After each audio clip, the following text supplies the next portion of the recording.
மதுரை காமராஜர் சாலையில் உள்ள சீதா சமேத கோதண்டராம சுவாமி தேவஸ்தானத்திற்கு சொந்தமான வால்கோட்டை ஆஞ்சநேயர் கோவிலில் ராமநவமி திருக்கல்யாண மகோத்சவ உற்சவம் கடந்த 17ஆம் தேதி தொடங்கியது. காலை சீதாராமருக்கு கல்யாண வைபவம் வெகு விமரிசையாக நடைபெற்றது. சிறப்பு அலங்காரத்தில் எழுந்தருளிய சுவாமிகளுக்கு மாலை மாற்றும் வைபவம் நடைபெற்றது.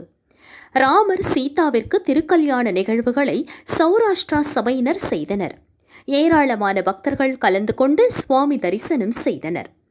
திருமண நிகழ்ச்சிக்கான ஏற்பாட்டினை கோவில் நிர்வாக தலைவர் சரவணகுமார் தலைமையில் காரியதரிசி கண்ணன், பொருளாளர் பிரேம்குமார் செய்தனர். பக்தர்களுக்கு அன்னதானம் வழங்கப்பட்டது.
தாயார் பெருமாள் திருக்கல்யாண சேவையோடு இங்கே சேவை சாதிக்கிறாங்க.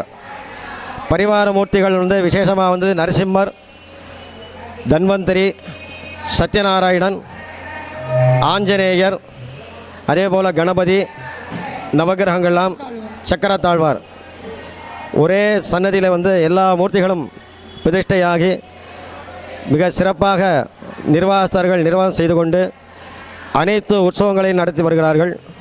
இங்கே ராமருடைய சன்னதிங்கிறதுனால சீதாராம திருக்கல்யாணம், ராமநவமி உற்சவம் மிக விசேஷமானது.